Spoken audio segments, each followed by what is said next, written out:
ओम शांति चेतन भाई। ओम शांति ईश्वर भाई। चेतन भाई, हम आज की अव्यक्त मूल्य रिवीजन करें आज। और आज खास 8/12/2024 की दिसंबर की मुरली है जी और ये 13/2/2003 में मुरली चलाई थी बाबा ने जी डायमंड हॉल में। जी और ये आज की मुरली चेतन भाई खास है कि वर्तमान समय अपना रहम दिल और दाता स्वरूप को प्रत्यक्ष करो जी। इसके ऊपर बाबा ने पूरी मुरली चलाई है। तो डिटेल सारा बाबा ने अंदर ने बताया किस तरह रहम दिल बनना है, किस तरह दाता स्वरूप बनना है और किस तरह बाप समान करण करावनहार जी वो भी होना चाहिए। दाता स्वरूप के साथ साथ करण करावनहार की स्मृति भी होनी चाहिए सदा कि बाप करण करावनहार है। तो इसलिए बाबा ने फिर बैलेंस की बात भी कही है। कई लोग सेवा में लग जाते हैं, लेकिन बाबा तो सेवा के साथ योग का ही बैलेंस, योग को उजाला स्वरूप बना बाबा ने बोला है। तो इस तरह कई इशारे बाबा ने आज मुरली में दिए चेतन भाई। तो मैं समझता हूँ आज की बहुत गुह्य मुरली है, बहुत बढ़िया बाबा ने आज समझाया दातापन के ऊपर। जी जी। तो आप थोड़ा डिटेल बताइए आज की मुरली के ऊपर। जी जी। ओम शांति। ओम शांति। आज प्यारे बाप दादा की 2003 की मुरली जी। आज 8 दिसंबर 2024 है जी। जिसमें प्यारे बाप दादा ने आज जो हमारा वर्तमान समय जो चल रहा है और उस 2003 में बाबा ने कहा जी, लेकिन उससे भी जास्ती अभी ऐसा वर्तमान समय ऐसा आ गया है जी, जो हमें मोस्ट अंडरलाइन करनी है सब बाबा की बातों को। बिल्कुल। तो बाबा ने जो दाता रूप है, क्योंकि वरदाता बाप आया है, देख कितना माना बाबा हमको ऊंची नजर से देखता है जी, कि वरदाता बाप अपने ज्ञान दाता, शक्ति दाता, है ना, और परमात्मा संदेश वाहक बच्चों से मिलने आए। कितनी ऊंची दृष्टि से मिलने तो आए, लेकिन अपने वो ओरिजिनल स्वरूप में देखते, सत्युगी वो दाता स्वरूप। जैसे बाबा मूर्तियों के आगे लोग मांगने जाते, आपके आज भी मूर्तियों के आगे लोग मांगते। हाँ, तो दाता स्वरूप देख रहे हैं। दाता स्वरूप को बाबा देख रहे हैं। जी बिल्कुल। क्योंकि बाप के पास देखो, अब बाबा ने कहा बाप तो है खजानों का दाता जी लेकिन आप बच्चे भी इस संगम युग पर माना खजानों के, अखुट खजानों के दाता हो। जी। तो बाप के समीप तो आते हैं लेकिन आत्माओं के भी समीप आते हैं। जी। क्योंकि अभी आत्माएं जो हैं अपनी मनोकामनाएं पूर्ण करना चाहती हैं। जी। और एक नया सहारा ढूंढ रही हैं। क्योंकि हर एक अपने आप को भले सब परिवार के साथ रहते हैं लेकिन अकेला फील कर रहा है। जो सच्चा सहारा होना चाहिए जी वो नहीं मिल रहा है। तो बाबा ने कहा आप तो हो ही अखुट खजाने के मालिक, आपके पास अखुट खजाने हैं बाबा ने जो दिए हैं। जी। तो सबकी कामनाओं को पूर्ण करने वाले आप निमित्त हो। और इसके इस एक आवश्यकता है और दूसरा उमंग उत्साह बाबा ने कहा। जी। दो बातें बाबा ने बताई कि जब आवश्यकता के आधार पर किसी एक बूंद भी किसी की चीज को माना दिया जाता है ना जी, एक अंजलि, तो उसकी वैल्यू, उसका महत्व होता है। महत्व इसका तो ऐसे ही जैसे कोई प्यासा है और उसको हम भोजन दें तो वो संतुष्ट नहीं होगा, उसको पानी ही चाहिए। पानी की एक बूंद भी बाबा ने कहा उसके लिए माना महत्व रखती है, अमृत मिसल होता है। बिल्कुल। तो बाबा ने कहा अंजलि देनी है, संदेश देना है, महत्व बताना है ना, संगम युग का भी जी, लेकिन सहारे दाता बनना है। बिल्कुल। फिर बाबा ने आज जो दाता स्वरूप है हम बच्चों का, वो कैसे मतलब अनादि रूप से माना अभी लास्ट समय तक भी बाबा ने कहा कैसा हमारा दाता स्वरूप रहा है। जी। माना हम आत्माएं चाहे अनादि स्वरूप में भी थी जी, परम धाम में, तो वहां पर भी हमारा दातापन के संस्कार थे, भरे हुए थे। बिल्कुल। फिर आदि स्वरूप में तो है ही है, क्योंकि बाबा ने कहा जो कल्प वृक्ष के हम जड़ हैं, जड़ के माना जड़ में हैं जी, तो जड़ द्वारा ही पूरे वृक्ष को सब कुछ मिलता है। बिल्कुल। तो जब जड़ द्वारा ही मिलता है तो हमारा इतना दातापन का स्वरूप बहुत महान है। बिल्कुल। तो ये स्मृति लाए हम कि हमारा अनादि स्वरूप भी दाता स्वरूप है। बिल्कुल। क्योंकि अभी समय प्रमाण लेने की भावना नहीं, देने की भावना। क्योंकि बाबा ने कहा देवता स्वरूप, देवता मतलब देने वाले, दाता। देवता मतलब देने वाला। हम चित्रों के पास भी जाते हैं, चित्रों में भी जाते हैं, तो उसका क्या हम मांगते ही ना, चाहे कोई कितना भी करोड़पति अरबपति हो, लेकिन देवी देवताओं के चित्रों के सामने जाकर, मूर्ति के सामने जाकर, मंदिरों में जाकर क्या देने की भावना रखता है या मांगता है? मांगता ही ज्यादा। तो बाबा ने कहा अनादि स्वरूप तो है ही दातापन का, आदि स्वरूप भी देवता स्वरूप है, देने वाला है, और बीच में जो हमारा मध्य स्वरूप है ये भी माना देने वाला है जी। तो बाबा ने कहा ये जो जब वरदान है, माना जो चित्रों के द्वारा वरदान का अनुभव करते हैं, दुआओं का अनुभव करते हैं, बाबा कहते हैं अपने वरदानी स्वरूप को, अपने दुआ देने वाले स्वरूप को प्रत्यक्ष करो, दाता रूप को प्रत्यक्ष करो, क्योंकि हम परमात्मा संदेश वाहक हैं। संदेश वाहक, बिल्कुल। क्योंकि परमात्मा का परिचय, परमात्मा की प्रत्यक्षता सबको मिल जाए जी, ये हमारा उद्देश्य है। बिल्कुल। तो बाबा ने कहा अपने इसको चेक करना है कि हमारे आदि अनादि दातापन संस्कार इमद रूप में रहते हैं या केवल साधारण स्वरूप में हम रहते हैं। यदि इमर्द रूप में नहीं है, यदि इमर्द रूप में है तो उसकी निशानी भी बाबा ने बताई है जी। उसकी निशानी है यदि हमारे में इमर्ज है। जैसे कोई है, अरे फला ने तो मुझे पूछा ही नहीं, वो देवे तो वो पूछे तो हम दे ना, करें, उसने तो हमें ओम शांति भी नहीं किया। बाबा कहते हैं आप देवता हो, देने वाले हो, कोई पूछे ना पूछे, कोई देवे ना देवे, मुझे देना है जी। ये भावना हमको अभी इमर्ज करनी है, दाता स्वरूप को इमर्ज करना है ये समय अनुसार। इसके लिए हमें शक्तियों से भरपूर होना है, परमात्मा प्यार से भरपूर होना है, परमात्मा खजानों से भरपूर होना है, तब हम दे सकेंगे। बिल्कुल। ऐसा नहीं, बाबा ने कहा ये बाबा ने हम बच्चों को निरंतर देने के लिए बनाया है जी। ऐसा नहीं कि भी थोड़े योग में बैठे हैं उस समय में हम सकाश दे दिए और जब हम मुरली सुन रहे हैं तब उस समय में हम शुभ भावनाएं, शुभकामनाएं रख लिए। नहीं, हमारे कर्म करते हुए भी जी, सोते समय भी, खाते समय भी हमारा दाता स्वरूप रहे। वो आत्माएं हमारे कर्मों से भी समझ जाए कि भाई ये माना उनको प्रेरणा मिले, वो है दाता स्वरूप। तो बाबा ने कहा कि आप आत्माओं को दाता स्वरूप बनना है। तो यदि हम दाता स्वरूप बनते हैं कि सर्व तरफ से हमारे, यदि हमारे खुले भंडार रहते हैं तो सर्व का सहयोग स्वतः मिलता है जी। आत्माओं की बात नहीं, बाबा ने कहा प्रकृति भी आपका सहयोगी बन जाती है। बिल्कुल। यदि हम देने की भावना रखते हैं तो लेने की भावना रखते हैं तो सर्व का सहयोग नहीं मिलता है। बिल्कुल। इसलिए बाबा ने कहा पुण्य का फल समय पर सहयोग के रूप में 1 का 10 गुना मिल जाता है जी। तो इसलिए बाबा ने कहा हमारे संकल्प, वाणी, संबंध, संपर्क द्वारा पुण्य का खाता हमारा कितना जमा हुआ है ये हम बच्चों को चेक करना है। बिल्कुल।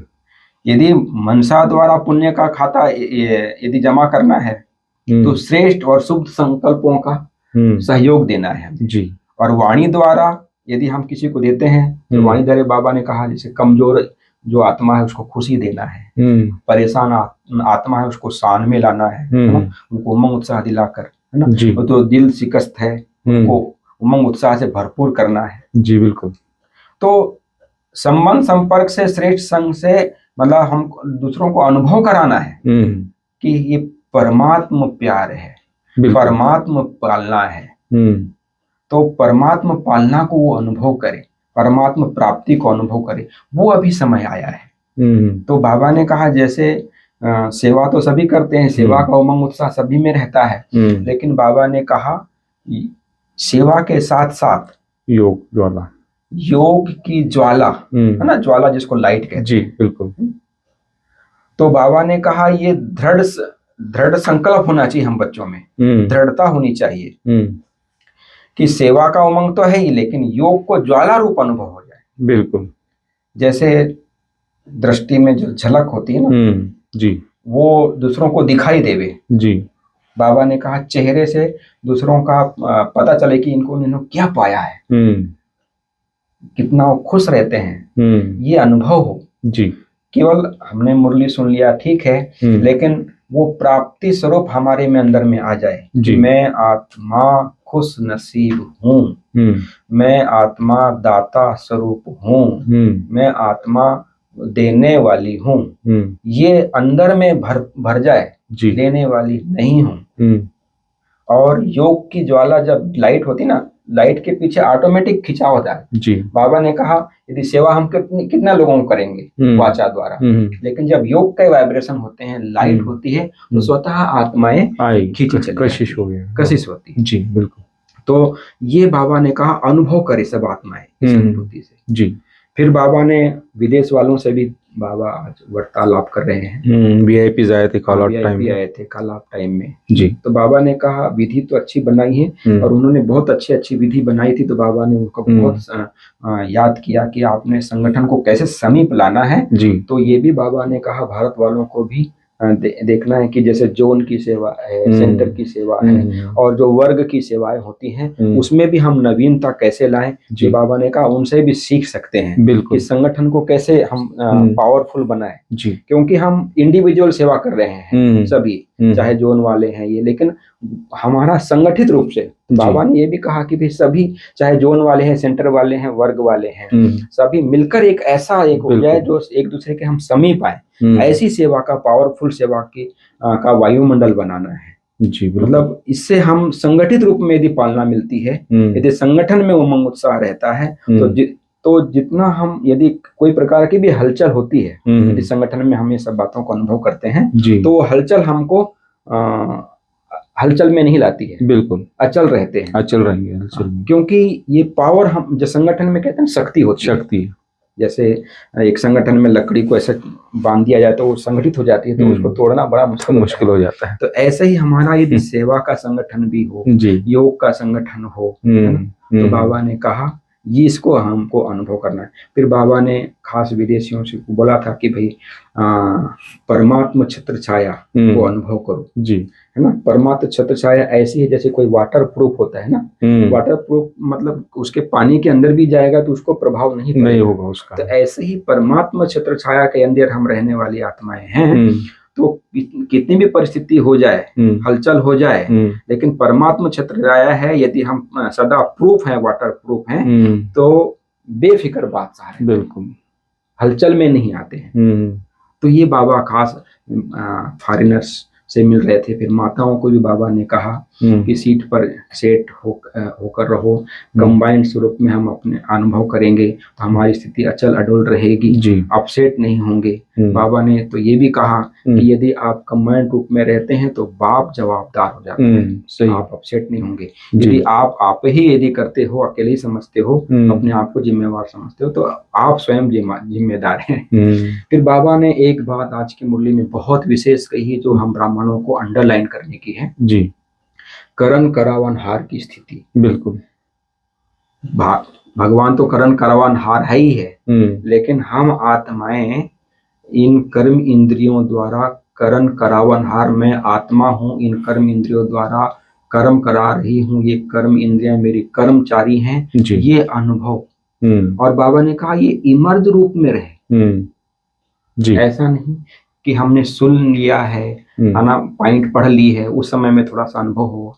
जैसे हम अभी बोल भी रहे हैं तो मैं आत्मा इस मुख द्वारा बोल रही हूँ, ये अनुभव, ये करण करावन हार की स्थिति कि मैं जैसे बाबा ने अभी बीच में कहा था ना, जो लीडर होता है जी, वो अलग होता है, कर्मचारी अलग होते हैं। जी, आत्मा लीडर है, इन कर्म इंद्रियों से कर्म कराने वाली है।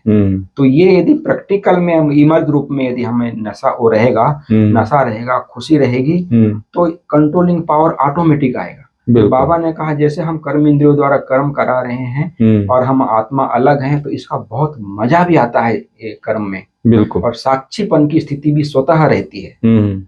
जैसे कोई राजा होता है अपने कर्मचारियों को, है ना, कैसे ऑर्डर करता है, जी जी, है ना, तो ऐसे ही आत्मा करण करावनहार स्वरूप की स्मृति में रहती है तो कर्म इंद्रियां ऑर्डर पर स्वतः ही चलती है। बिल्कुल। यदि हम अधीन रह जाते हैं तो माया देखती है कि करावनहार की स्थिति में नहीं है, स्वरूप में नहीं है, तो आत्माएं माना माया अलबेला बना देती है। जी। तो ये अलबेलापन ना आए, करण करावनहार की स्मृति रहे, हमारा अधिकारीपन का संस्कार स्वतः जागृत हो जाए। हम जब यहाँ पर स्वराज अधिकारी बनेंगे तब वहां पर राज्य चला सकेंगे, राज्य के अधिकारी बन पाएंगे। तो बाबा ने कहा ये जो हमारे जो जितनी भी शक्तियां हैं ये परमात्मा देन है जी। जो परमात्मा देन है वो हमारी अपनी है, तो इस पर हमारा अधिकार होना चाहिए। ऐसा नहीं कि मुख से निकल गया, हाँ, कानों ने तो कुछ भी ऐसा सुन लिया, कुछ वो हमारी बुद्धि में चले गया, नहीं।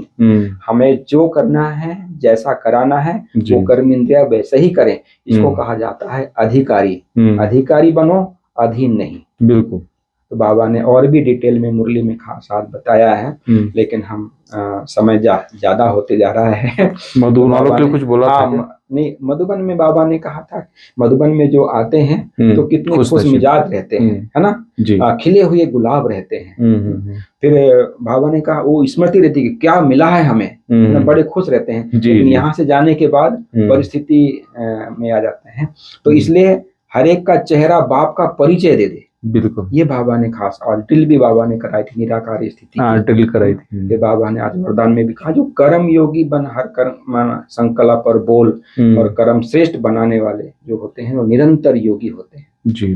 तो जो कर्म योगी आत्मा का जो हर संकल्प है, बाबा ने कहा वो योग युक्त और युक्ति युक्त होगा जी। बिल्कुल, साधारण और व्यर्थ कर्म नहीं। यदि साधारण व्यर्थ यदि कर्म है तो निरंतर योगी नहीं कहलाएगा जी। इसलिए श्रेष्ठ कर्म की निशानी है हम स्वयं भी संतुष्ट, हमारे कर्मों से दूसरे भी संतुष्ट, जिसको कहा जाता है निरंतर योगी जी। बाबा ने स्लोगन में भी कहा था, स्वयं प्रिय, लोक प्रिय और प्रभु प्रिय आत्मा जो होते हैं जी, वही वरदानी मूर्त होते हैं और वही वरदानी मूर्त का अनुभव करते हैं जी।